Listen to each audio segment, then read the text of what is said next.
Hey, it's Tom here, and welcome back to another episode of the Investing with Tom podcast. Now, in this episode, I speak with Brett Kelly, who is the CEO and founder of Kelly Partners, an Australian listed accounting business that he's really built from the ground up. And I actually got the chance to meet Brett earlier this year over in Omaha, Nebraska at the Berkshire Hathaway annual meeting.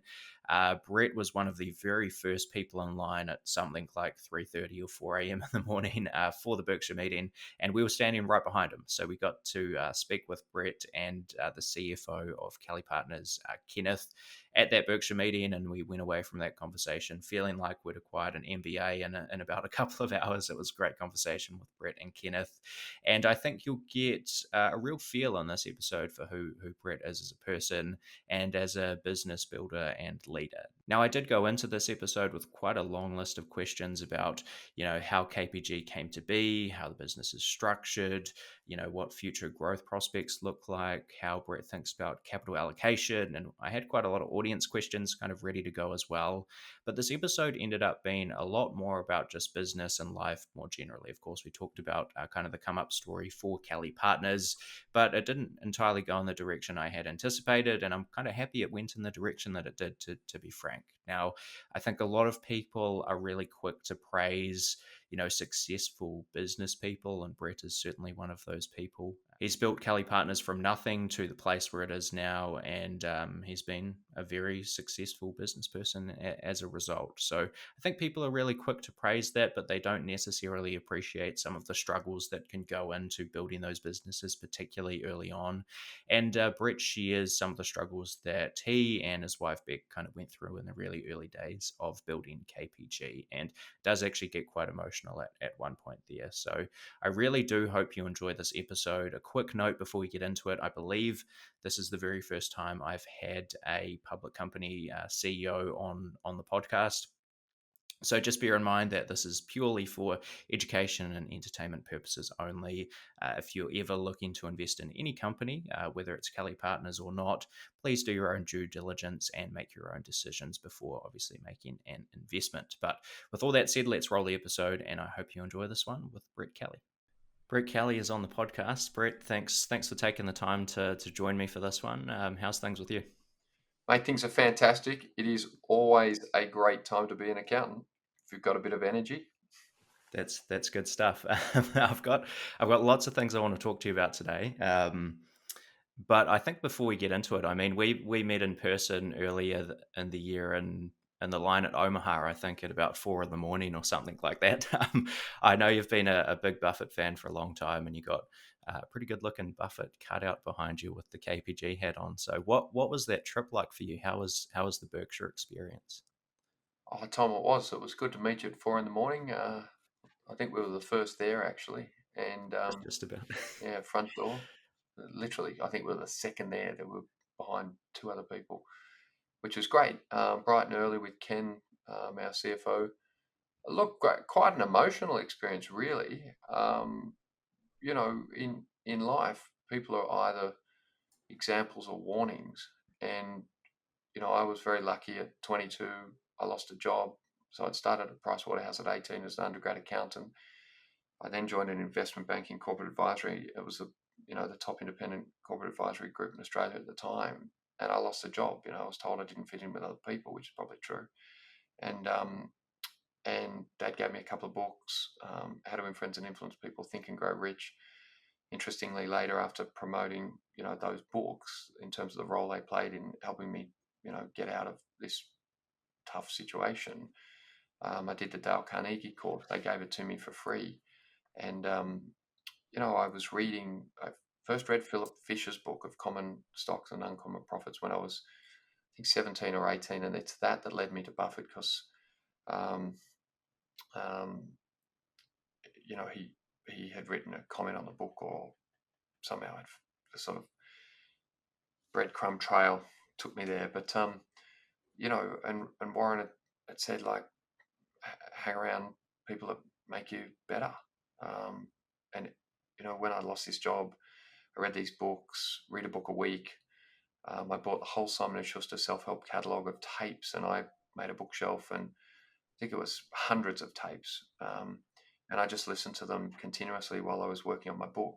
for the next 6 months, and it was a sort of full 12-month project to get it done and published and in the market. But what was really interesting, it was all about, you end up the average of the 7 people you spend the most time with. You're number one, and there's 6 others. So I made this choice that through books in those days, I could just hang around people that had changed their lives. I learned through writing my first book, Collective Wisdom. So 34 prominent Australians on, telling me about Australia today, the future, and what had made them successful. I came to consider that these were people that had learned how to achieve their goals. So I wanted to learn how to achieve my goals. I didn't know what they were. I didn't really know what I was really uniquely good at and where I should spend my time. And so in meeting these people, they helped me realize that you have to find the thing that you're really, basically in my conception, put on the planet to do, where you can really make a difference, where you can take your gifts and talents and basically help other people. That's where I decided, after reading nearly 3,000 books over the ensuing 7 years, writing 2 books, really what life was all about. What, in my view, growing in wisdom, which is deep understanding. So who you are, what your gifts and talents are, and where you can make a difference. So Buffett played a really big role in that, as did other people.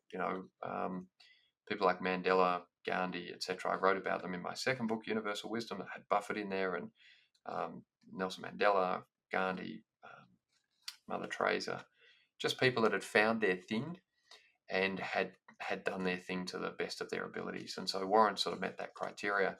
Often people, they talk to me, because most people in the financial circles are completely fixated by numbers and spreadsheets, and so they can resonate when I, share that I think Buffett's been a huge influence. But just as much as been these other people like Mandela and Martin Luther King and these guys. I'll share why that is, but specifically Charlie Munger is somebody that I relate to even more than Warren Buffett. I notice your almanac book behind you. I've got one here, got a couple actually. And the reason is that Charlie was a lawyer and he met Buffett, and, he started Munger Tollers, as I understand, in California, grown that. Buffett said, look, you're never going to become super wealthy as a lawyer. He started investing. So I really related to, and still do, Charlie's path. I'm not as, naturally, um, I'm less agreeable than Warren is. And so I relate to Charlie, who I think is more disagreeable than Warren. I'd like to be more like Warren in terms of my communication style, and that, that as much as anything might have something to do with age. But I do, very much at the Berkshire meeting, I'm sitting there. It was very emotional, frankly. I'm sitting there watching these guys who have been enormous mentors and teachers to me that I've never met, right? They're like my virtual friends, your imaginary friends. And I've read every word. I've watched every YouTube. I've watched things over and over again, because, you become the people you spend the most time with, and why not choose the best to learn from? So that's been the journey. And, but what I learned was that the people that they have attracted are so much like the people that resonate with me. They're readers, they're lifelong learners. They're actually interested in life as well as, and as much as they're interested in business. They're ideas people, because in my view, it's ideas that change people, and it's ideas that change the world. And so it's really the intellectual journey that, is what drives me. I'm, dominant strength is learning. And what I've tried to build at Kelly Partners is essentially a social service organization that wants to help people stress less about their money, employ more people through their private businesses, and be better people first and better business people, because I don't believe you can be a great business person without working on the person that you are. And that's what we try to do with our people, and help them do that with their clients, so that ultimately there's a flywheel of positive influence on people. And so when people ask me, what have you learned from Warren? I believe he has this flywheel of values and behavior that is compounded financially, because the finances are an outcome, they're not an input. So that's classic Bezos, focus on inputs, not outputs. I've been focusing on, mission, values, and vision. and then into clear strategy and structure, and then the operational things that drive a business. So, mate, long answer to a short question. I met you guys. I met a bunch of great people. I love people, which distinguishes me from many accountants. I want the best for them. I want them to be the best they can be. I believe in people. I know that my own journey has been so heavily influenced by the contribution other people have made. I wrote to Buffett in, I think it's '06 or whatever it was, and he wrote back to me. I have a book here. He wrote a letter back to me, and other people are like, well, what's that all about? And I'm like, look, at the time, I was pretty down and out. I was a young guy. I didn't know what I wanted to do. I was smart, but not focused on, the difference I could make. And in, July 26, 2005, thanks for your nice letter and books. I'm returning the book you requested to be autographed. I sent him Warren Buffett way, and he autographed it. Sent it back in the reply paid envelope, sent me this beautiful letter. However, I can't help you on your other request. I'm cooperating with Alice Schroeder, who is working on a book about me, and therefore regularly I decline interviews from other authors. And he wrote The Snowball with Alice Schroeder. So to me, that's incredibly special. And if,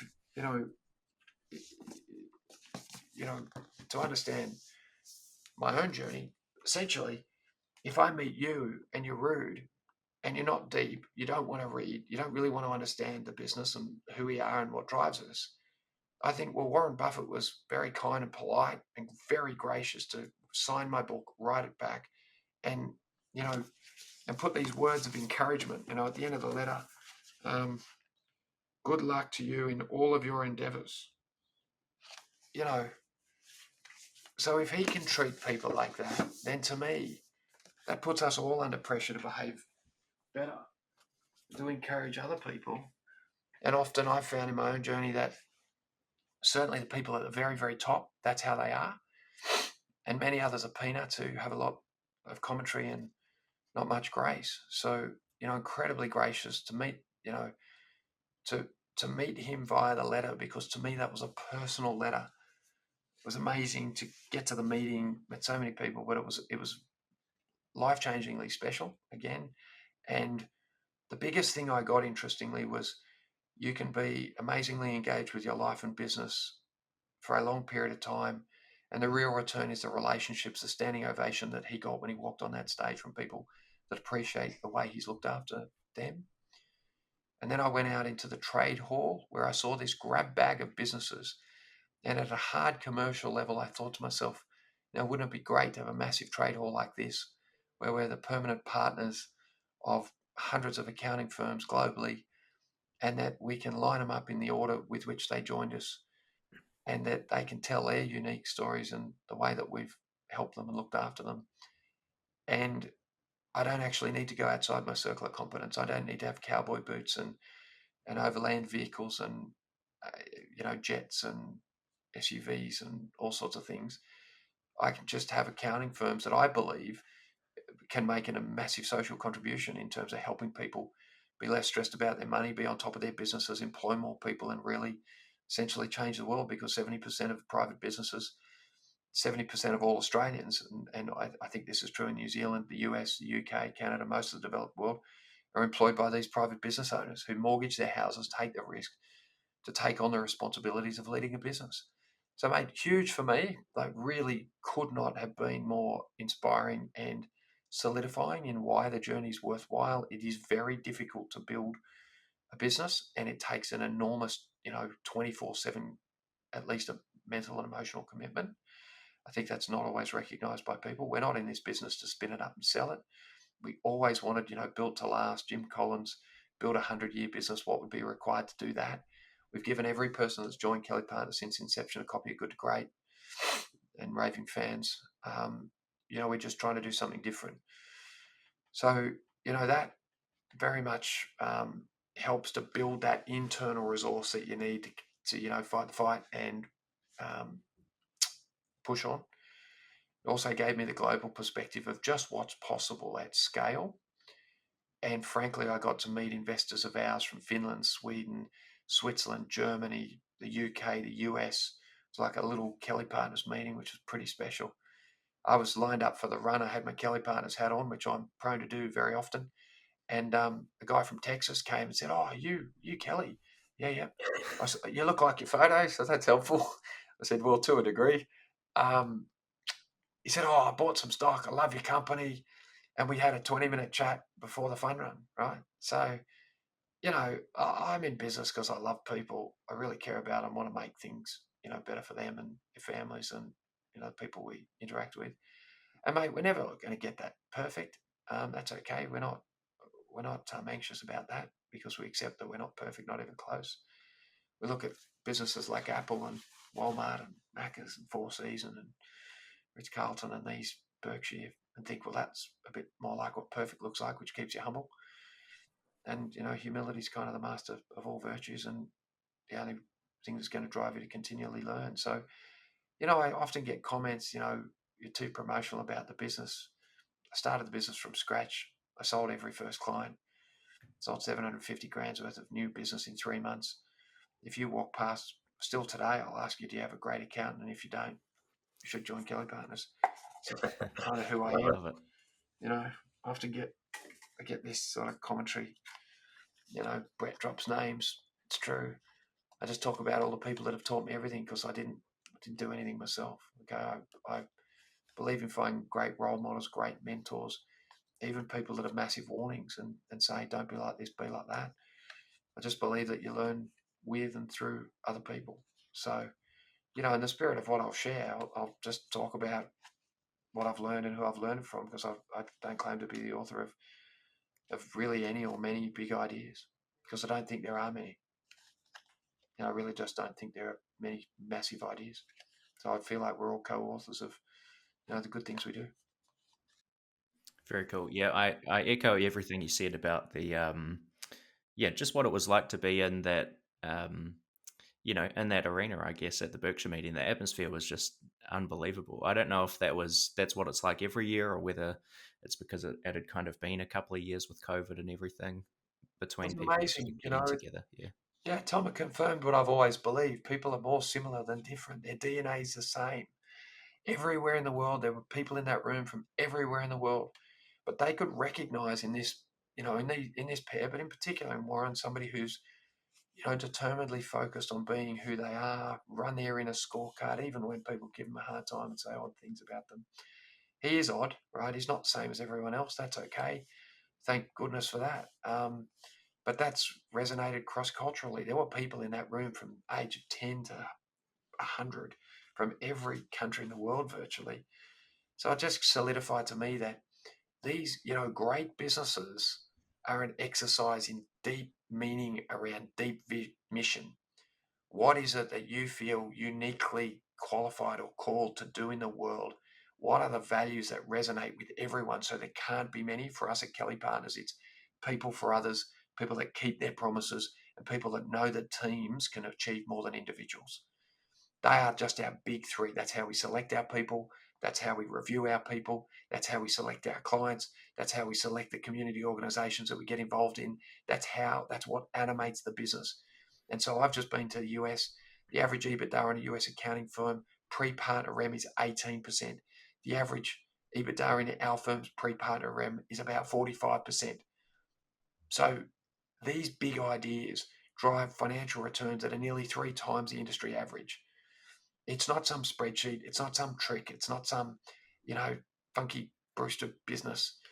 It is the fact that we bring people into this organization that share our mission, share our values, and share our vision of what's possible. Yes, we've created a clear strategy. Private business owners, they make the most difference in society commercially. They employ 70% of all people, and they keep their accounts on average for 50 years, in my view, on average, right? If you do a great job. They want to keep multi-generational service providers like accountants and lawyers. They'll be with you forever if you're with them, if you have their front door, back door, side doors, their back. Then they can feel your passion for caring and looking after them as people as well as business people. So, yes, we've got all these other things. We're great at people and process, and our client office unique. We've got a clear financial model. We understand risk and we aggressively manage it. We have a fantastic digital solution that we're continually investing in and building. We're great at brand, but not compared to Apple. Certainly compared to the industry generally. We have a clear mandate of how to grow organically, how to grow via acquisition. We know how to do succession, and we're working on how to do that globally. So we say there's 14 parts of the business. These are the 14 parts. We have a solution. We've systemized. We build. Blah blah blah. But unless you get the right people, as Jim Collins would say, see, there's another name drop. There's a bloke. He's taught me so much. Never met the guy. I don't know the guy. He's never emailed me, but I've read every book he's written. I've underlined, highlighted, and watched his videos. It feels like some guy I know. I don't know him. To be clear, I wish I did. But to the degree that I've been able to get near his ideas, which is near him as far as I'm concerned, I've enrolled in every course he's ever done that I can get near or can pay for at the time if I had the money. It's taught me so much. And he says, get the right people, right? It's those people. Boris Groysberg, a professor from Harvard. I did the president program with YPO 4 or 5 times, and he talks about your top 10% of people drive 90% of profits. He's another guy who's written a book called, I think it's called Managing Stars. He's an amazing guy. Look him up on YouTube. These are all people that have mentored me, inspired me, taught me things. And I've tried to gather a group of people around us, and it's those people. And so, when people say, well, hey, Brett, what happens to Kelly Partners if you're not there? Well, I don't know. Maybe I'll take 5 years off and you'll all see. These are amazing people in our group of great values who share the mission and the vision of what we're trying to do. And I'm incredibly proud of them. The only reason I'm speaking to you today, Tom, is I believe it's in the interest of the company. I believe it's in the interest of my people for me to do what I am uniquely good at, which is explaining our business. But frankly, it's 8:30 in the morning. I've been out for my walk. I've been to the gym, had a workout. I've had a swim. It's a beautiful sunny morning in Sydney. I could be, I guess playing with my dogs and talking to my kids. But I do believe it's in our interest to, share the KP story. And the fact is, KPG story. Fact is that we've attracted, as what Lawrence Cunningham would call quality shareholders. And by the way, I just bought his book and did everything that he said. That's all. Nothing too secret or scary about that. And we've got this fine group of people from all over the world. And I love hanging out with great people. So I'm happy to share the story and attract more great people.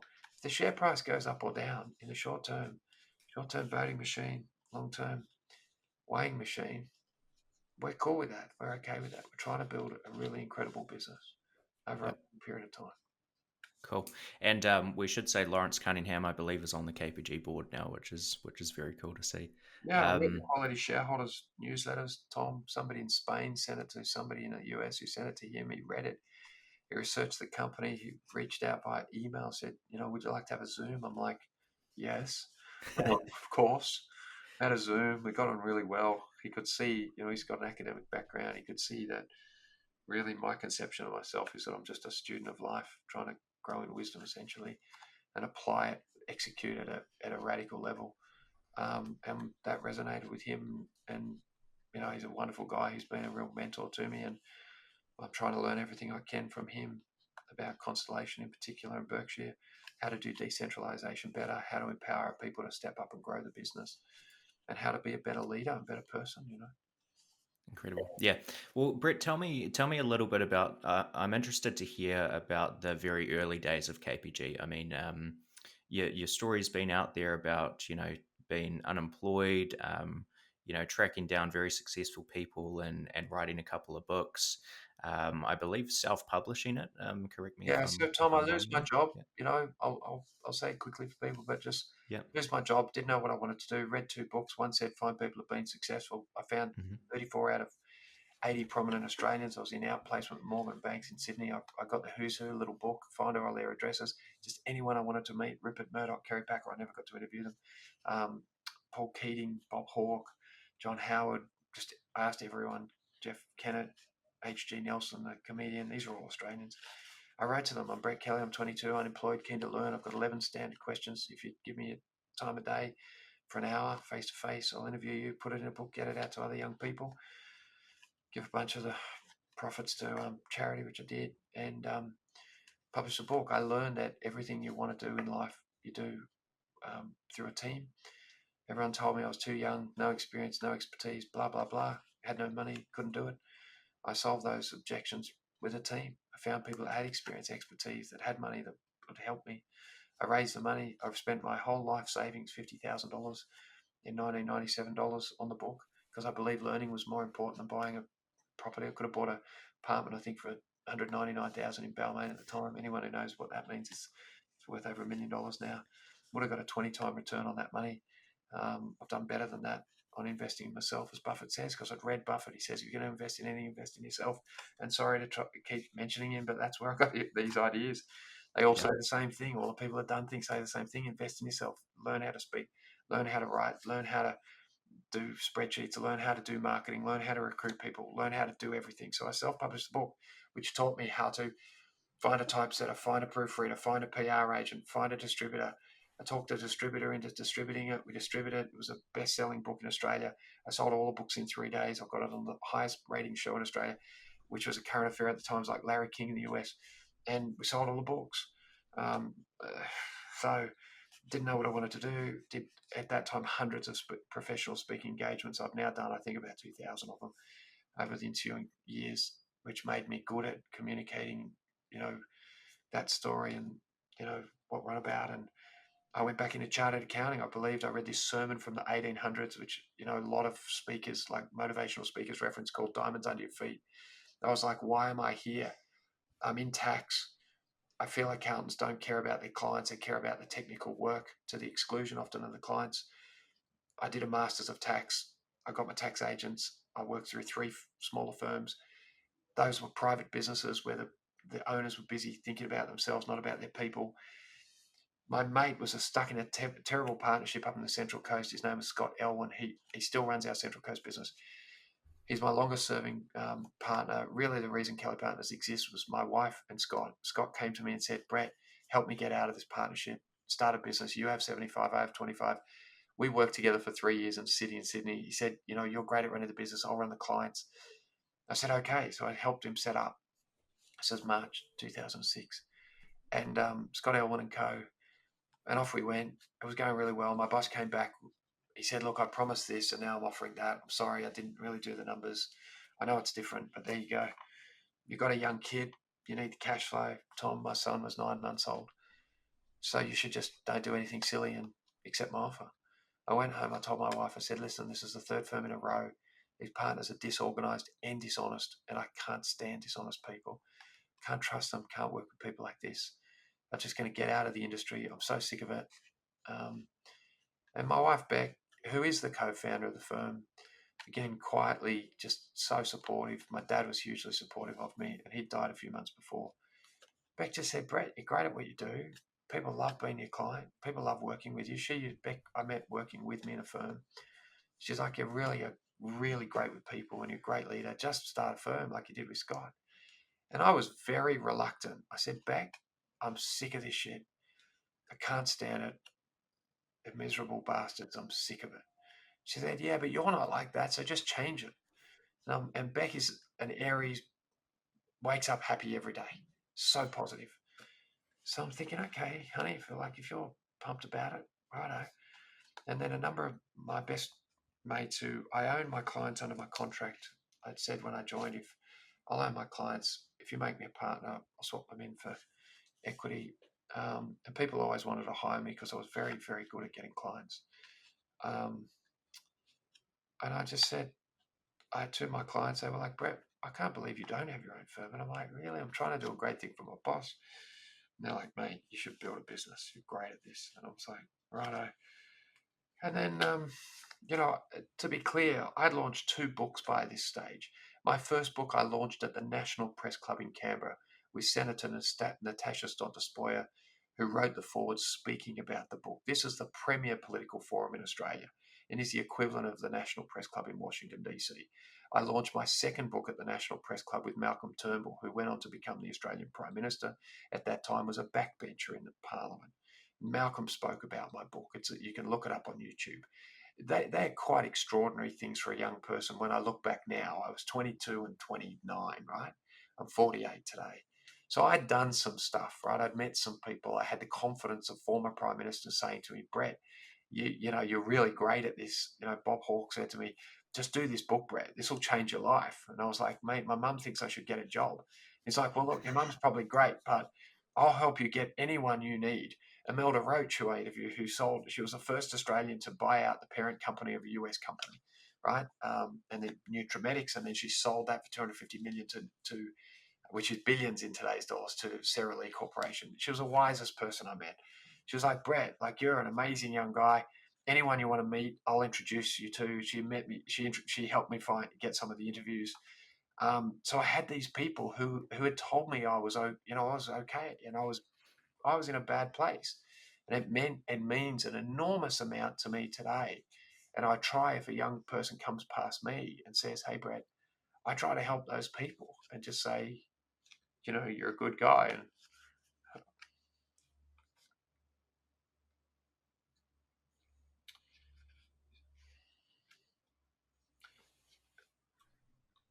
and you'll be okay. So that's what Yes. happened. I just started the firm. I thought from to my hard place. I just said, look, I've got a 9-month-old. I've got $20,000. I have a $200,000 fee base. I put the 20 grand into my apartment in Kirribilli. I had a $200,000 mortgage, and it was month to month. And I thought, right, if we're going to do this, I'll sell my apartment in Kirribilli. I'll put all of the money. Luckily, I bought it for like 200 and something, and sold it for nearly twice as much. I put all the profit into, like, all my capital into the business, because my heroes had told me to do that.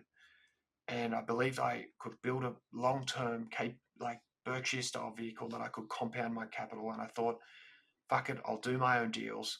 I'll prove that my crazy ideas aren't that crazy, that based on common decency, you could just do what you said you would do, and that would work well. And you'd be transparent, and you'd be aggressively transparent, because I am like that, born in the middle of 8 boys. And I said, I'll do it. I sold my place, put the money into the company. I moved to Lane Cove first, which is sort of inner north, $500 a week rent. Then I moved to outer Western Sydney, $300 a week rent, in a $300,000 duplex. My wife had a young child. We had another child. You couldn't walk the streets as a young woman with young kids in that area.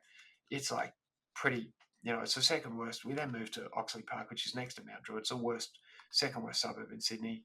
It's the master key to building a business, sacrifice of something else. You can't buy a house that you don't need to impress other people and build a business. It took 100% of my money, and money I just didn't have. I was offered 3 partner roles in firms at 350 grand a year. Most people would have taken that. Most wives would have told you to take that.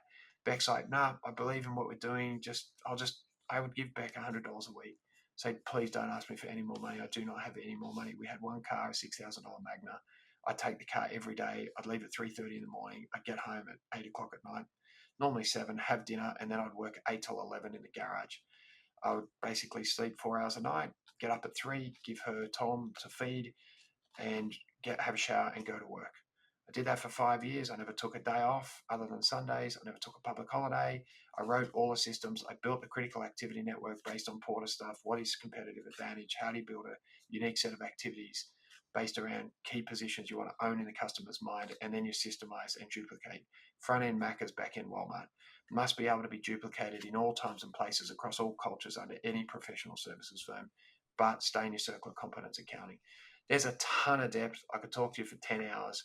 I don't want to bore your listeners.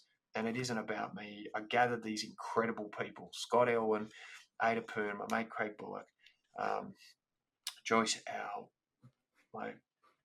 within 12 months, my former boss from Pricewaterhouse, who employed me at 18, Stephen, was 26 years a partner, 9 years their CFO. He was 56 at the time he joined me. What am I going to do, Brett? I don't know. I'll give you a desk. You're a smart guy. You'll work it out. You've run 300 partners and X billion dollars, about $1 billion of revenue, and run the debt facilities on that, blah, blah, blah. So I sought wisdom, got older guys around me, bought my old bloke's firm, my old boss's firm after 12 months, Rex Hoban, a wonderful guy. He'd been my boss, and I went to him. His partners weren't treating him the right way. I saw that, young partners treating old partners badly. I thought, I'll just get all the old guys to join me. So I went around buying the firms off the old guys who I respect, have great values, kind of old-fashioned values. In the book, The Outsiders, an often missed point, and I don't think William Thorndike emphasizes enough, is all of those guys have what he calls pre-modern values. They're old-fashioned values. your word's your bond. If you say you're going to do it, you do it. You ring it back when you say, and you over deliver, you over service, and you're diligent and careful with your reputation.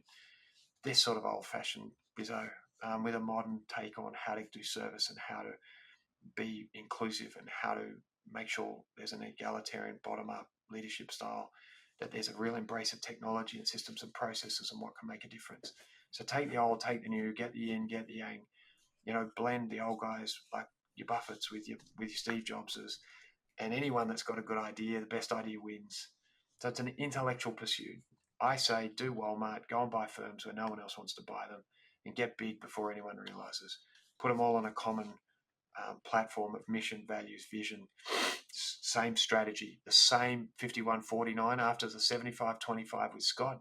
I said, mate, it's not going to work. I voluntarily said, look, it should be 51-49, made him 49. Said, look, this is how the P&L works. Otherwise, the economics don't work. If I can double your profit and you still own 49%, you've got 100% of what you otherwise would have made. But I run the cash flow better, so you actually get more cash each month. So this will work, and I can scale it with one brand. So we changed Scotto on and Co to Kelly Partners. Kelly Bullock, we changed to Kelly Partners, one brand, with this mindset of building essentially Macca's stores everywhere that there's a profit pool of upper middle class driven private business owners in these places around Sydney. Now, I believe that then I saw Foxtons in London some years later, I believe 5, 6, 7 years later, I believe they were doing that, 36 offices in London at the time in real estate. I was like, yeah, we're on the right track. We can do this in any city in the world where we can find people that share these values. So if you don't share the values, waste of time. We'll do it. I often get asked, would you do it anywhere or where would you do it? Go deep first. So own Sydney, don't own Australia. The industry is national. I wanted to own Sydney for private business owners. We've got, I think, the largest private business owner specialist firm in Sydney. We're well on our way in Victoria. We'll get there in Queensland, and we'll pursue that in any city in the world where we think it's in the business's interest in serving the clients. So that's the journey. There's a lot of emotion in that, without Beck just being prepared to just cop $100 a week and never complain, never ask for more money, never buy a dress without ringing me and saying, hey, Brett, like, can we afford it? And I'm like, or you can see the bank account. We should get the bag and the shoes, but maybe we wait 2 weeks or 4 weeks, because I'm a naturally sort of generous person, but just wanted to be fiscally prudent. And to me, I'm more like Munger in that respect than Warren, who's colourblind and doesn't like art or doesn't understand it or doesn't see it because I think he is colourblind. So, mate, that's the journey. There's a deep well of reason for doing what we do. There's a lot of emotion invested in the business. And, I once heard a great speaker say that motion comes from, that motion is the big word in emotion. Without a lot of emotion, there ain't going to be much motion. And so, I was with a fighter pilot the other day, actually asking him, how did he get trained and, how does it all work? And he said, Brett, at bottom end, it's all about commitment. And so you can't put, early on I knew you can't make someone self-motivated. You can't make somebody self-disciplined. Then you can't put mongrel and meaning and drive and commitment into someone's heart and soul. And so you got to find the people that have it. And I think we're like, I always feel like we're the only ones looking for those people. So there's no competition because those people find each other. And if you don't at the leadership level have that passion and that real depth of meaning and that drive that comes from it, you can't fake it. You just can't fake it. And it resonates on a sort of vibe level with people, just on a wavelength level. They just feel the drive, and they are either repulsed by it because they just think you're 24 hours a day and you're just annoying and you're too energetic and you're just a pain in the ass, or they're very attracted to it. And I'm, understand that some people would find me really annoying. I understand that. Yeah, huge thanks for sharing that, Brett. I think a lot of people see the success of a business like KPG today, but they don't take the time or they don't understand kind of the struggles that go into it, particularly early on. I'm People don't realize that building a great big building, you go down 40 levels if you want to go up 40 levels. You dig a big hole, and when you're digging that big hole, you're doing it by yourself. You got no friends. You're in the dark. Often you're getting mocked and scorned and bagged. You're driving a shit car or no car. You don't have anything funky or fancy, and there you have no friends when you're digging that big hole. and everyone thinks you're digging yourself into a hole. Whereas I was digging purposefully a hole that was to build a foundation, to put down the steel, to pour the concrete. Now, when you're down subterraneously in the muck, in the shit, and it stinks down there just quietly, and it's under your nails and under your fingernails, and you carry it sort of everywhere you go, and no one really wants to hang out with you. Eh, Basically, you've got no friends, and then you're putting in the levels. And as you put the levels in, eventually you break through ground level. Once you get to ground level, you just start slapping up levels, and it looks really easy. And then you've got all these Johnny come lately friends who want to be part of what you're doing. They don't really share those values, and that's where the values are really important, and your ability to sift those people are really important. Who's here for the journey? Who wants to dig the big dark hole? Who would be with you in the dark hole? And who's just here because they want the view from the penthouse? And so if you can keep attracting those people, you can keep just compounding, flywheeling, slapping up floor after floor, and you know what you're doing, and it's easy to do. But it's very easy for people to look at you and think, oh, that's easy. What that guy's doing, that's real easy. We got manuals and hundreds of thousands of hours of deep thinking and experience. We've done 63 transactions. We've rejected 1,000 firms. I've done thousands of meetings with people and heard all sorts of BS. So you've got a good BS detector, blah, blah, blah. But, I missed the birth of my third child. I spoke at the conference of our largest client. That's how I am. I was there. Beck was in hospital for nearly 9 weeks pre the birth, 6 weeks pre the birth, 3 weeks after. She was very sick. I went every day in the morning, every day at night. I took her 8 bottles of water. Her waters had broken. Audrey's life was at risk. But I said, honey, like after 6 weeks, I said, I've told this firm that I would speak at their conference. I'm opening their conference. I can't not go. I've said I will do it. I can't. It's in my DNA. So I flew to Melbourne. I went down to near Torquay at 5 o'clock in the morning. I get this text message. I've been rushed into the hospital. Sorry, into theatre. They're going to do an emergency Caesar. You're not here. I've got to get my mum. Um, you know, and thankfully Beck was okay. I got up. I did my keynote. I did the talk at 9 o'clock. I finished at 9:45. I drove back to Melbourne. I got on the first plane. I was back in outer Western Sydney at the hospital, in the Penn Hospital near Penrith, at 3 o'clock in the afternoon. But forever, Beck will say, you weren't at Audrey's birth. That's what's gone into this business. Most people wouldn't give up a coffee. They certainly wouldn't sell their house in a salubrious suburb to move to a suburb that didn't resonate positively with their friends, who they aren't really friends with anyway. So there's a lot of sacrifice behind building anything. And I could tell you 100 of those stories. And so there is an edge to me when people come near our business, they make, flippant or derogatory comments, or comments that show their shallowness. And we're trying to be deep people in a shallow world. I don't have a lot of emotional reserves for that sort of bullshit. My daughter was born with serious complications. She had serious kidney surgery. She was born very early, 30 odd weeks, 29 weeks. She had, in the first year of her life, she had major kidney surgery. We visited the hospital emergency over 100 times in the next 5 years. She had serious heart conditions. She had 2 major open heart surgeries. She had a major open heart surgery 10 days before I listed the company. I told the investors in the pre-IPO that I had a sick daughter. I would do no acquisitions in the first 12 months. None of them believed me. And then I did no acquisitions in the first 12 months. People are like, why have you done any acquisitions? I said, well, I have a sick daughter. I told you, we're building a 100-year business. I'm not going to do any acquisitions in the first 12 months unless they literally walk in the door, because I don't have the bandwidth.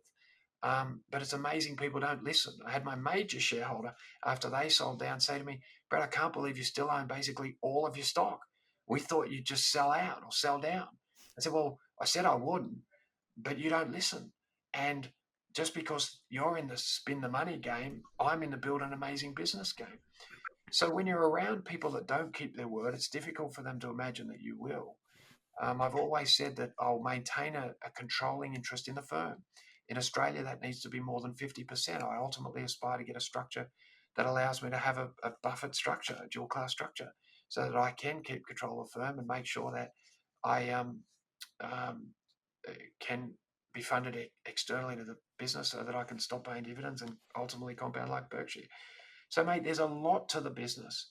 And you bring that to, I think your listeners, and you can probably get a sense, Tom, if you come near that, there's some power in that. There's some power in these big ideas and that level of that commitment.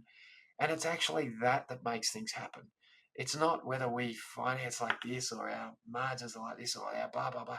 They're outcomes, mate, and that we've got a strong financial model and a better understanding of these firms, I believe, than anyone that operates, in this very small circle of competence anywhere in the world, by my estimation. And I have met many, many of those people now. They come to us and ask questions, and we've built some great relationships. So, mate, that's where we are. That's kind of the story.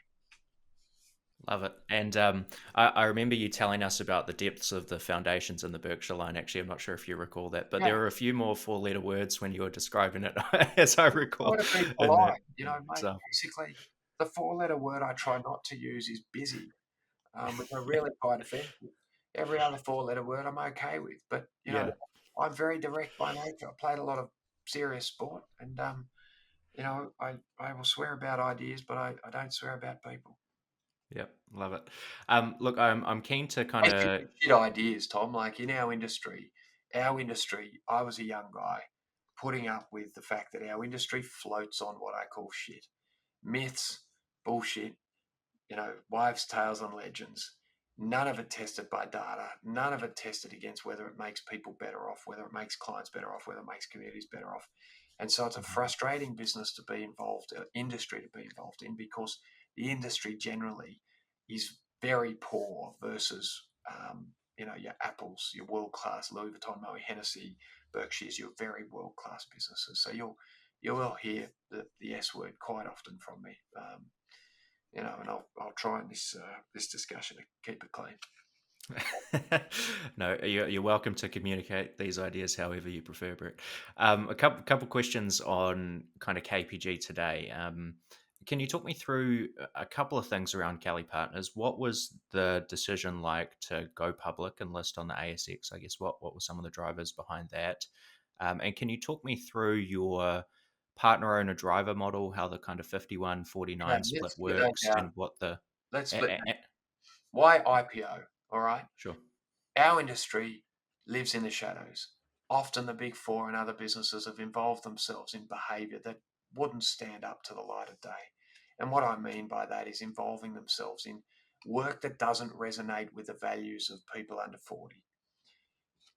There's been a lot of leaking of tax papers, Panama papers, and all sorts of things um, that indicate that a lot of firms have involved themselves in behavior that just doesn't resonate with the common decency of people. We are trying to position the firm to be a brand that resonates with people under 100 that have great values. And I just have a personal view, having experienced that many participants at the large end of our industry globally don't have those values. And if they do, they haven't lived them out. If you read the book The Big Four, they started with those values. And I'm not picking on the big four, basically the big 25 around the world, the big 20, second tier. They've, KPMG have just been banned from doing something somewhere.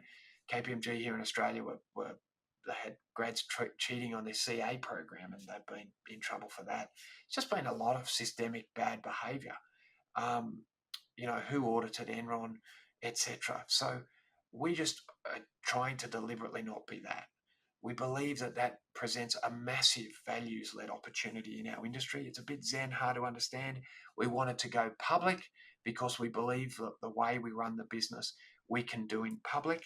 And I believe that our competitors can't be public companies because the way they behave, they couldn't do in public. Now, I needed the credibility of the public markets so that older owners of these firms have poured their hearts and souls into and minds into, so that those people would feel like they could join us because we're a credible organization. As a young guy, I'm 30, I'm trying to buy these firms. These older blokes would say to me, well, what are you going to pay for it with? And I'd be like, well, we're actually pretty profitable and we've got the money. And they just wouldn't believe me. I remember a guy going through our bank statements, auditing us, and going, well, it all looks good, but I just can't believe it. I said, well, what bit can't you believe? He goes, well, my lockup's 150 days and yours is like 20. So that just doesn't seem right. And I'm like, okay, well, it's different, but it is right. So that's why we wanted to be able to attract great firms, great people, and essentially we believe, Tom, that when I was thinking about going public, all the private equity firms would say, look, your business isn't worth very much because it's not public and it's not really real. So we want to give you a bad valuation and we'll give you some money and teach you how to do some stuff and blah, blah, blah. And I was like, okay, well, I reckon it is real. So why don't we just go public and then we'll show that it is real. And again, my big hero, I'll try not to mention him by name, says judge us in 5-year periods. So I said, right, I set myself to say, let's get a 5-year plan and we'll just quietly work on proving to the market over 5 years that our model is unique to us, which we have trademarked the partner owner driver model. It's a 51-49, got a 10-year commitment from partners upfront model with many very unique elements. And we'll just prove it publicly, which we're well on our way to doing. So we were right about that in that, investors have seen that, hang on, this works. There's genuine deep alignment around mission, values, vision.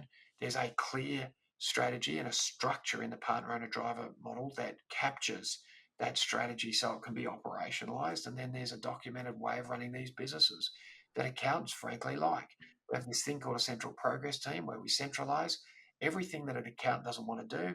So what they do is they inspire their people, develop their people, and behave in an attractive way for the talent market, and look after their clients with our unique client system in a really great way.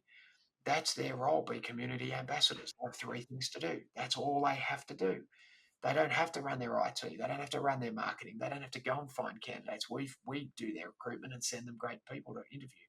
So basically, I saw, having been an accountant from undergrad to associate director, um, in these firms. I know these firms inside out, backwards, and that makes a difference. Anyone that's ever tried to do what we're doing has been a financial person with a spreadsheet or a financial planner trying to rig up something to sell their stock to, for more than they paid for it.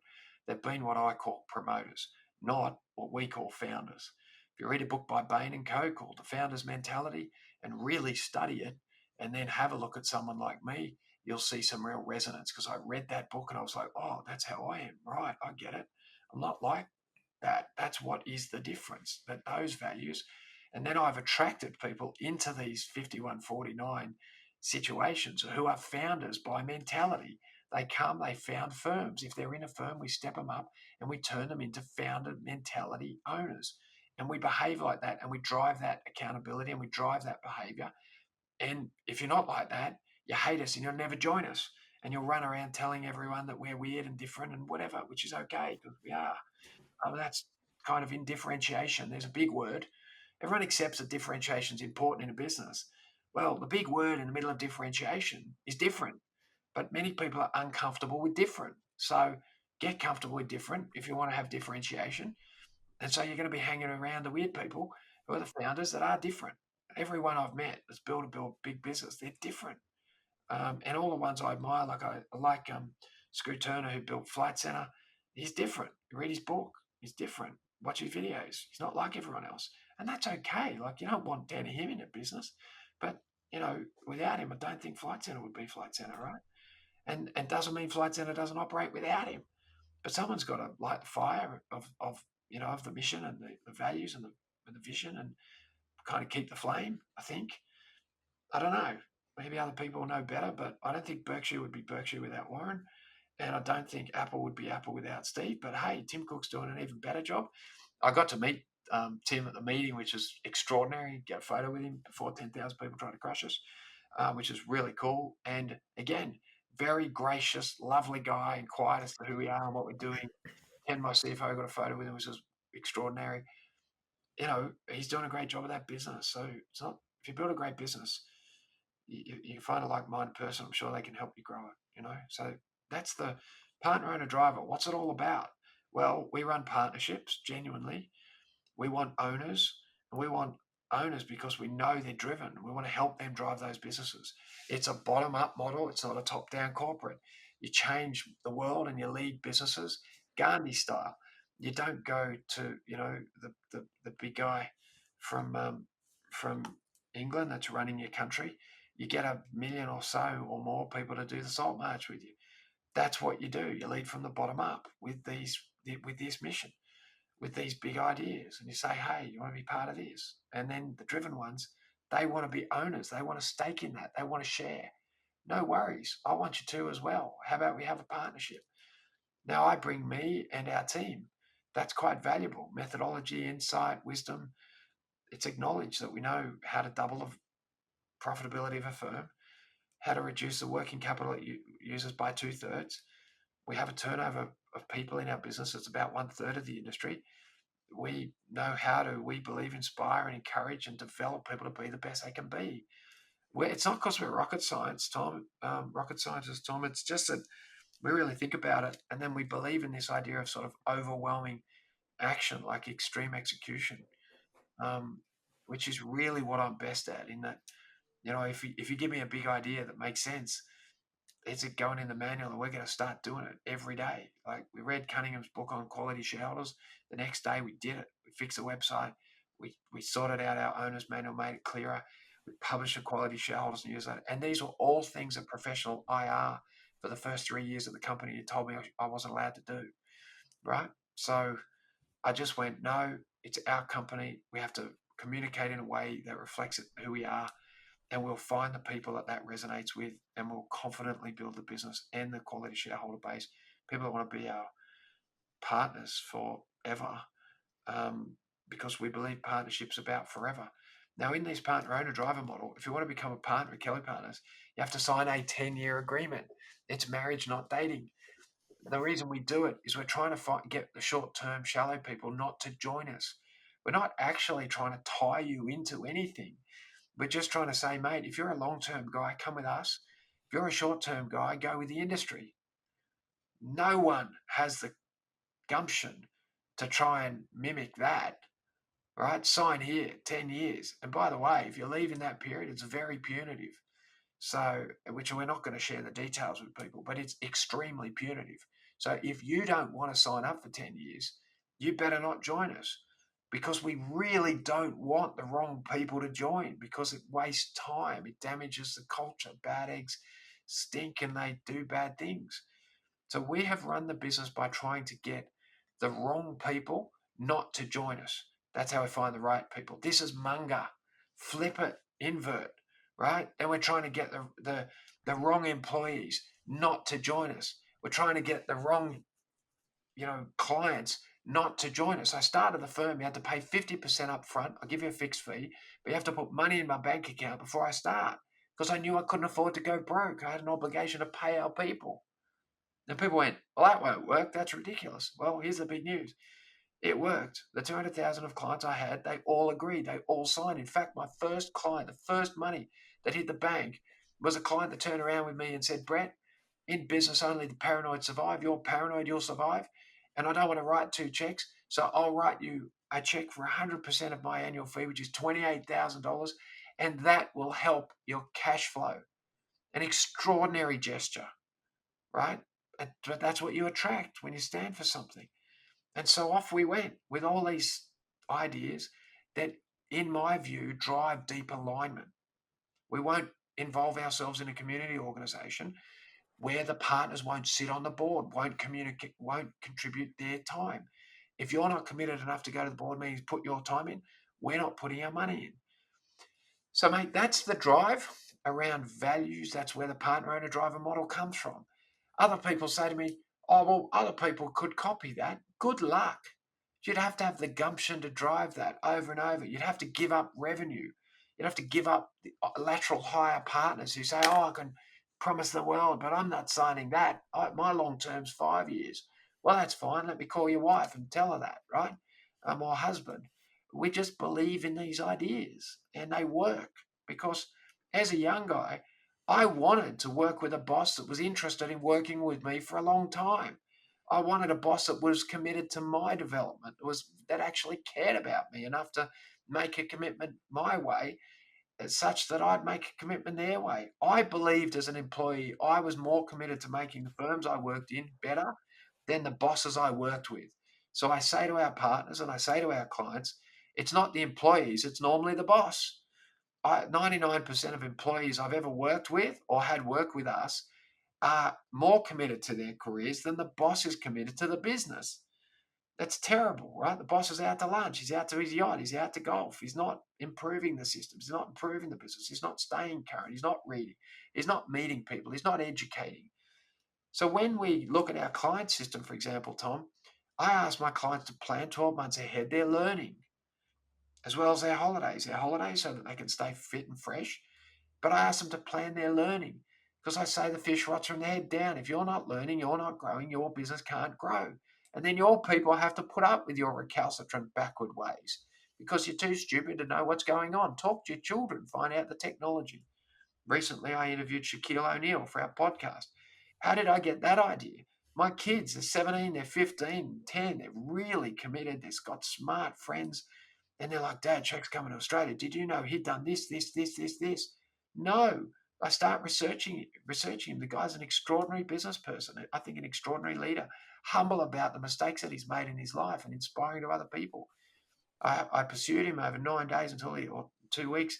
We had 9 days notice that he'd do it. Who did I put in the room? Potential future employees, current employees, existing clients, future clients. I signed up all the future employees. I signed up all the future clients. I put the kids of our clients in there and inspired the kids. He loved it. He said it was the best thing he did in Australia. I put it on YouTube. We got over 300,000 views. We got 10 million views on an ESPN clip that we shared. ESPN wanted to share it. They shared it. We're building the brand on a global basis, and frankly, it was quite cheap. So we'll do offbeat things, but they're all aligned to these values. What would happen if you really genuinely believed that your role was to make people better off, which means healthier, wealthier, and wiser? And you just use the vehicle of your profession to do that. And tax, no one likes paying tax, my friend. So they're always up for a chat about how to minimize that. And while they're having that chat, we try to make their life better, which means get them personally, business, wealth, estate, learning, and holidays organized so that they can be the best person they can be, so they can be the best business owner they can be. And that's a winning formula. We're confident of that at this point. The business is nearly 17 years old. It's compounded a cumulative average growth rate of over 30%. It's doubled 5 times in a row. This is not a new thing. And so that's the model. That's where it comes from. And if anyone thinks they can duplicate that, that's cool. Like I encourage, what's that? Mimicry is the best form of flattery. I don't care. I care about doing the best that we can do every day.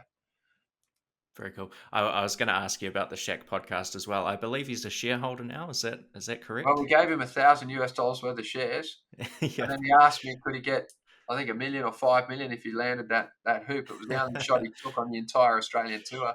I said I'd back that with my own shares, mind you, and I was prepared to.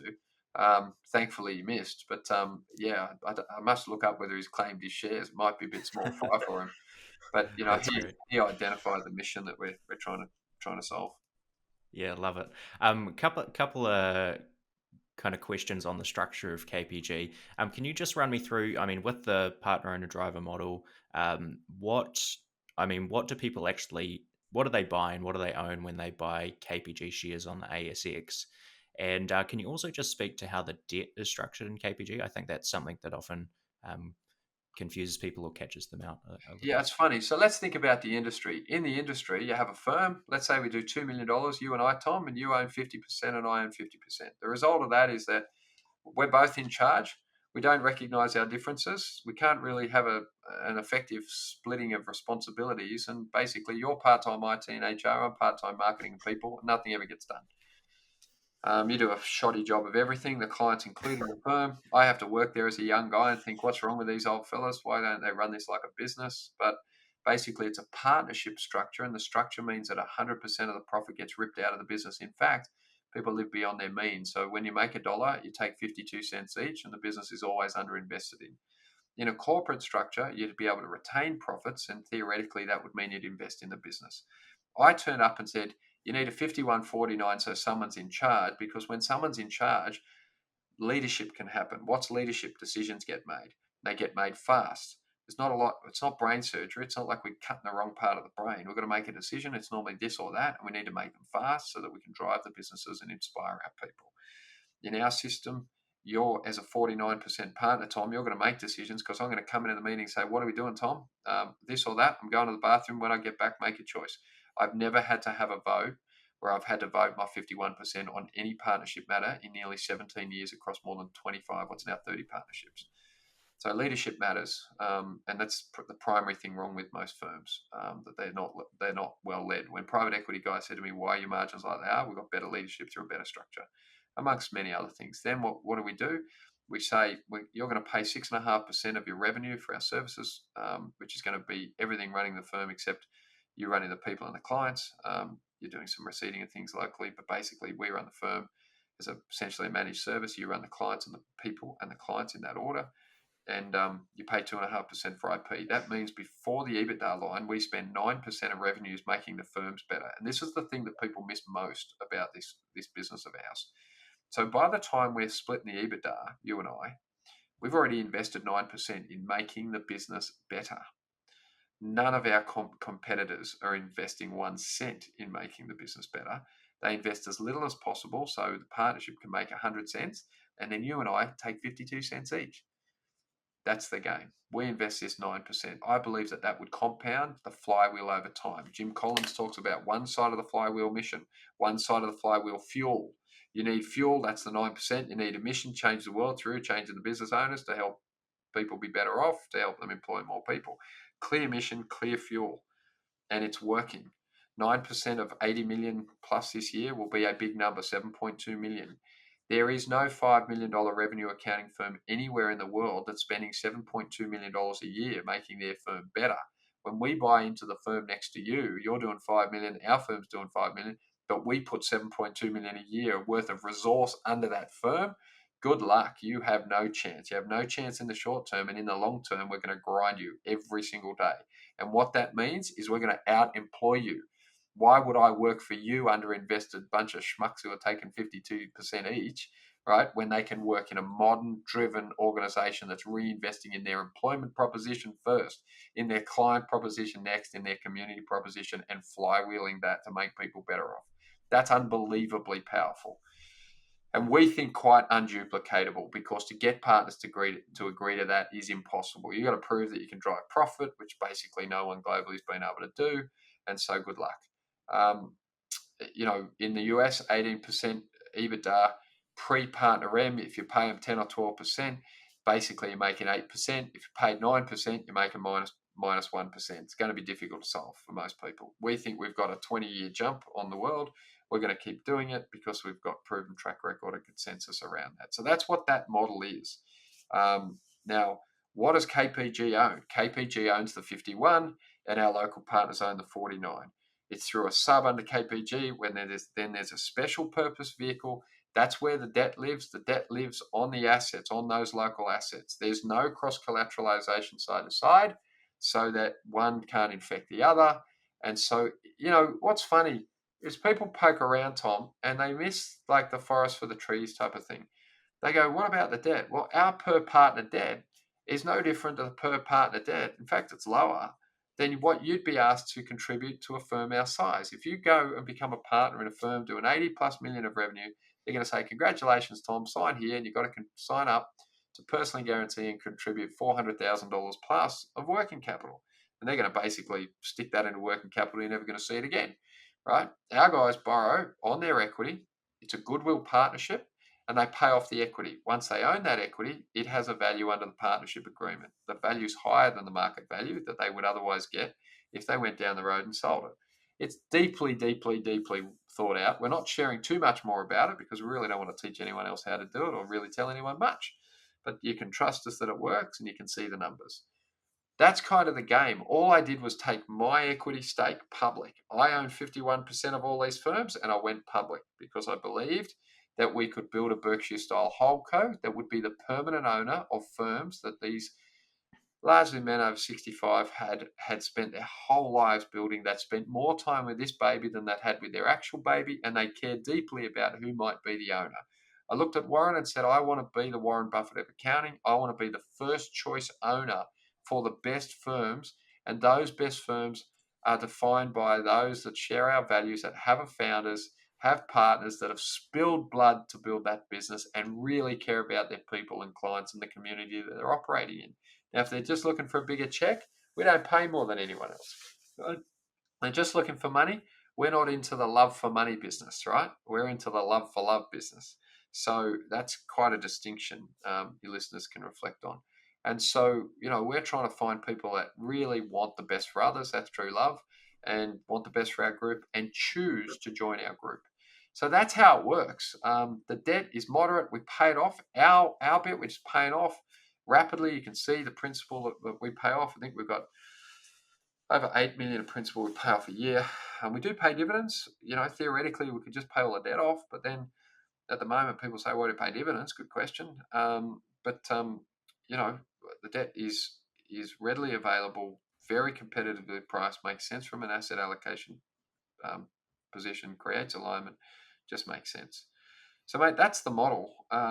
Hopefully, your listeners can get a sense. I've probably thought about it a little bit, and it's not a roll up. And so, if you use the word roll up near me, you'll get a very aggressive response typically, because it indicates that A, you're not an accountant and don't understand the difference between a head co buying 100% and haven't actually made the effort to what I think we've extensively explained in the market, and the differences around who runs a spin up. I call them a spin up and flog off, a sort of musical chair business, and who does what we're doing, which is harder. If we listed 100% of our revenues, we'd be a much larger looking thing, at least for a moment, but it wouldn't have the same commitment and alignment through the business, so it wouldn't work.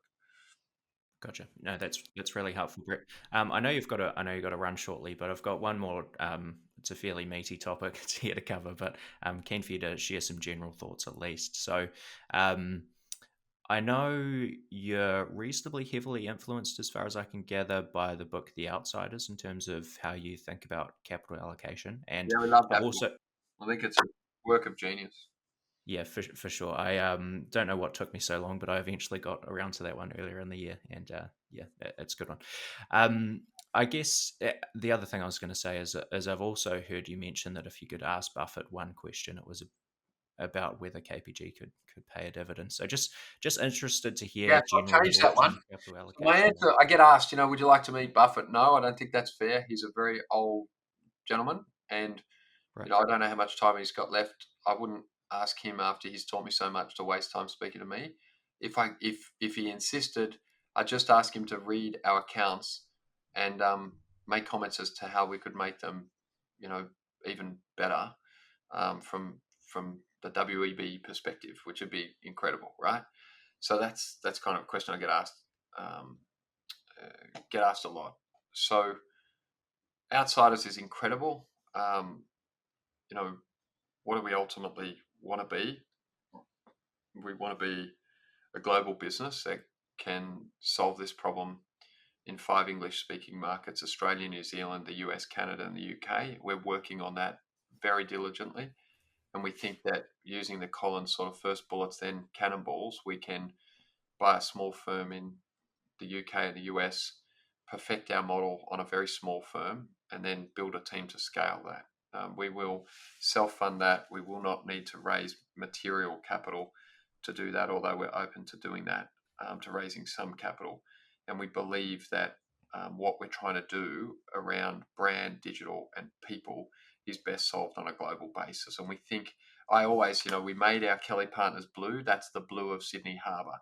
I wanted to win in Sydney because Bulgari is Roma, Tiffany is New York, Burberry is London, and I wanted Kelly Partners to be Sydney. And I wanted to take that irreverent, driven Sydney have a go attitude to the world as a global brand. So that's the big picture, BHAG, if you like, for the business. And I believe I can take that blue and that Australian drive and irreverence and entrepreneurship all around the world. I was in the US for 5 weeks recently. I was there for 4 weeks in April.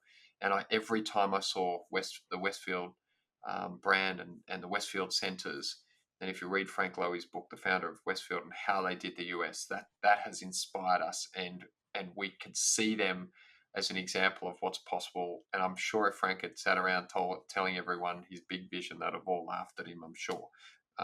But there it is. So what is the game from an outsider's perspective?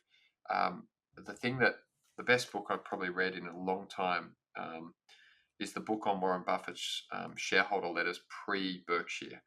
And it shares, and I'm trying to, somebody out there will know, but I believe Warren went back to Omaha with $160,000, spent $30,000 cash on a house, and had $130,000. He thought he could do 10% a year and live on that. Which, if a house is 30 grand, 10% on 130 is 13, which is a third of a house, and he would just compound, live on that and compound the rest forever. Then he started doing his partnerships. It became Berkshire. He's never taken a dollar, really, his 100 grand plus expenses out of Berkshire. He's been able to self-fund himself. If I'd known that pre-IPO, I might have tried to structure myself differently. I think I've done it the right way. I've tried to be transparent and do the best I could, but I don't have enough personal capital outside the business to live in the way that I think is appropriate for who I am as a person. It's just my own proclivities, if you like.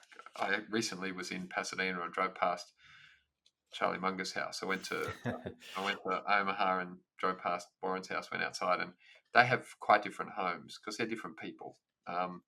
And so I think you have to recognize that in yourself. So ultimately, I want to get a dual class structure on an exchange that will permit that. Do a primary and secondary issue to raise the capital that we need to grow globally, which is not very much, which is probably hardly any, frankly. But there's a lot of people that want to own our shares, and if I can make that opportunity available at an appropriate valuation, then I'll do that to increase the liquidity that people complain about. I always say to them, I think there's only 36 Rembrandts in the world. Would it be a good idea if he woke up and painted 36 more? So liquidity, what's the problem? Yeah. It's probably not a bad thing that we keep reducing the number of shares on issue rather than issuing more. But that's another discussion. And then we'll be in a position to have, I essentially long term when I own 32.5% of a company where I have 65% of the votes. And where did I get that idea? I got that from Warren. That's just Warren's idea. And have the capital to be able to stop paying dividends and permanently compound, literally exactly the way Berkshire have done. There's no new ideas there. I don't want anyone to suggest that I think I'm anything like, my heroes, because I'm not so presumptuous as to imagine that. Frankly, I think Warren's net worth, if he hadn't have given 30 billion away, would probably be about 500 billion. So if you were 10% as good as Warren, you'd be worth 50 billion. And if you're 1% as good, you'd be worth 5 billion.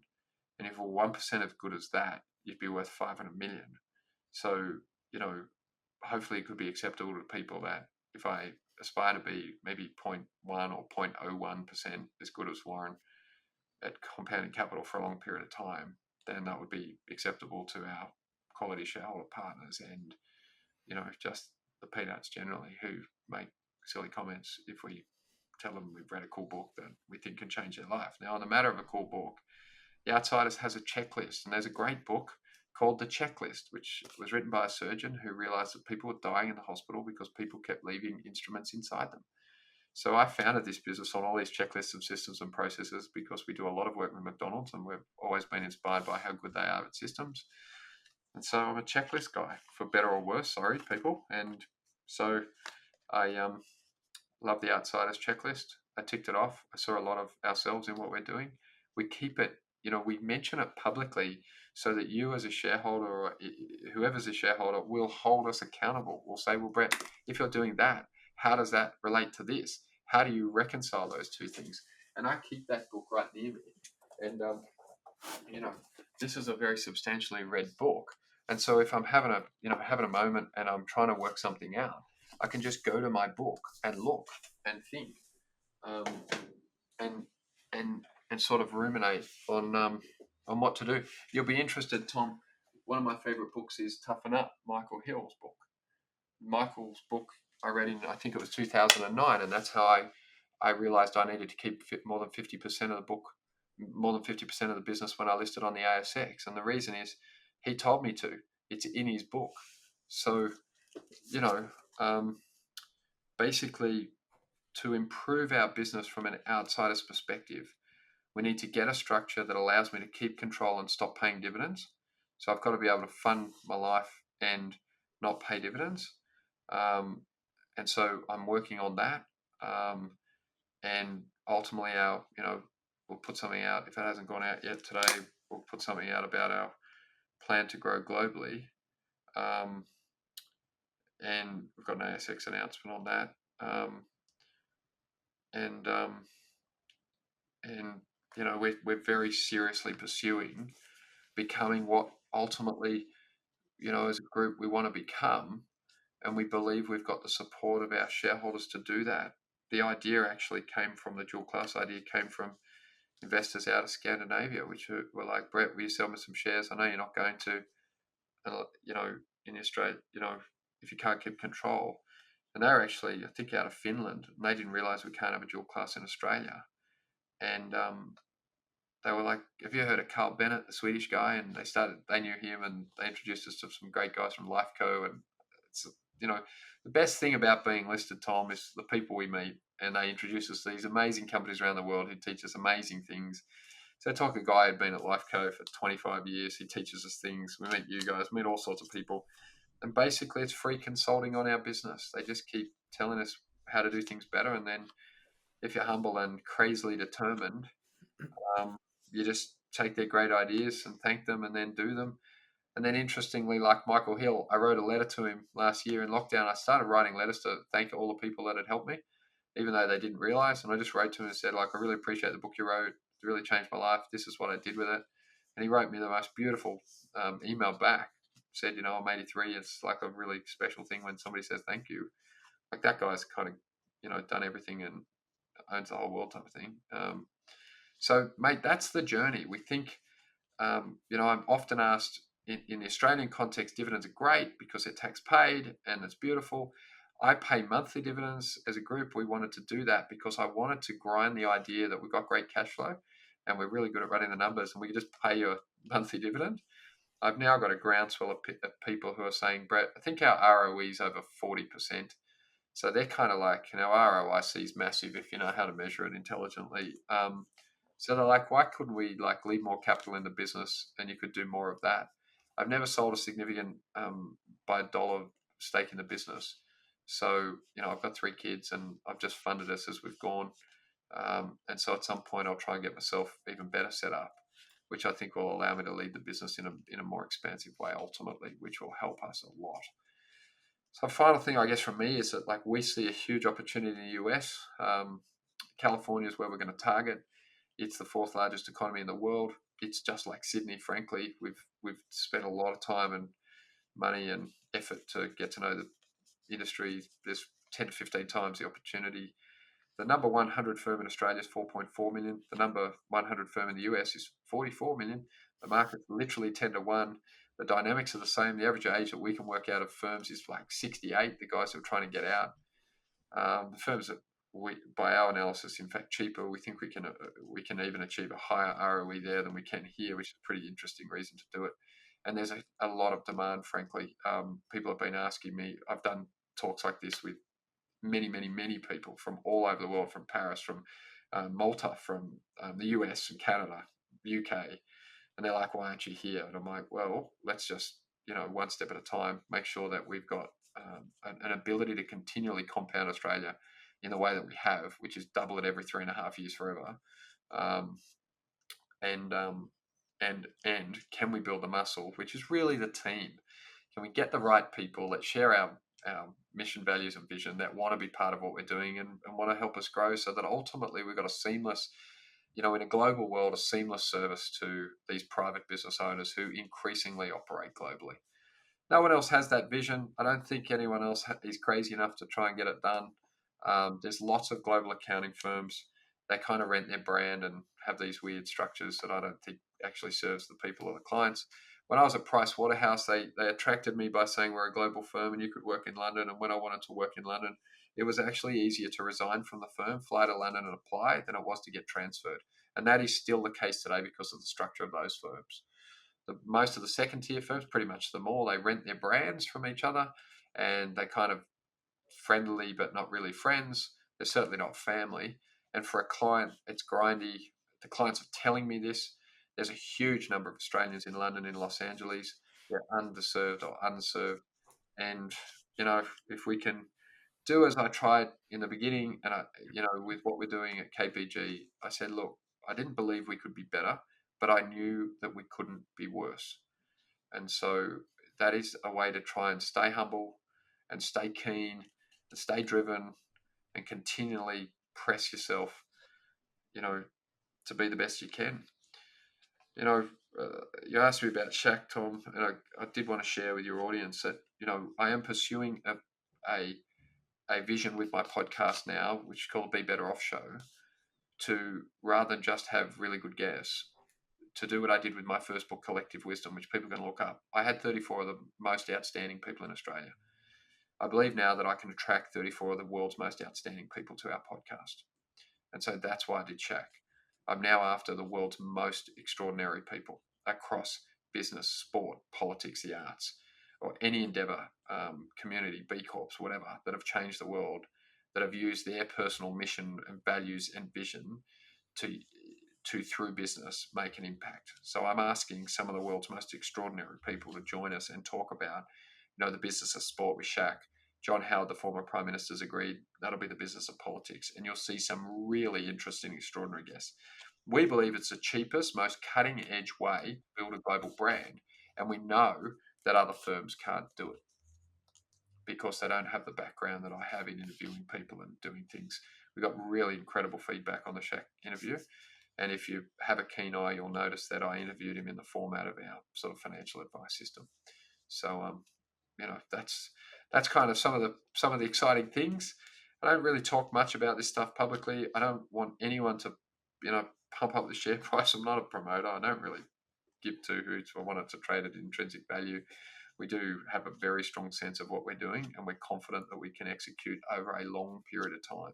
We're not sure what will happen today or tomorrow. On the balance of probabilities, we're confident that, within a sort of risk framework of no risk, we're probably okay. If you see me go and buy a boat building business, be very concerned. I know nothing about boats. I'm not mechanical, so I don't know how to run a building business or anything like that. But if you see us just buying accounting firms between 0 and 10 million, be very confident that, even if we get a step wrong somewhere, we're pretty good on the hustle and the regather and we're very determined. So we will never give up, and we will make things right if we get bowled a curveball. Now, at the end of the day, life's a bit like cricket. This is not a good reference for US listeners, but if you don't get out, you can keep scoring runs, and our focus is to not get out. We believe in extreme defense as the ultimate offense. Love it. Well, Brett, thank you very much for your time. I know you've got to run. One final question. I mean, where can people go to learn more or follow along with what you and KPG are doing? Yeah, so we're on the internet, kellypartners.com.au. You'll find the Kelly Partners Group website as well, and you'll find the Kelly Partners Scholars program website, which is worth having a look at. You'll find our YouTube channel. Don't follow my Instagram page because I get in trouble for just putting photos of a beach. And I do that for all my friends and clients, who most of my friends are clients, so they know where I am and what I'm up to. So if you don't have a sense of humor, maybe don't follow that. The owner's manual is at our group website, which is kellypartnersgroup.com.au. And, genuinely, if you've got any questions, send them to Tom or send them to me. We love meeting people because we learn from people, and we frankly are humbled anytime anyone asks us a question about the business. That's why I answer the questions, Tom, because, I don't think people realize how much they've taught us about ourselves and our own business by asking these questions. It's made the business better. And that's our mantra, which is about being better off, like being focused on getting better every day. Love it. Brett, thanks so much for your time, and we'll have to do this again one day. Hey, Tom, thanks so much. I hope I'm the most interesting accountant you've met today. The heart of our business is not being boring. Cool. Thanks, Brett. Thanks, champion. I appreciate it. Cheers. Thanks for watching another episode of the Investing with Tom podcast. If you enjoyed this episode, be sure to subscribe so that you can see future content as soon as it goes live.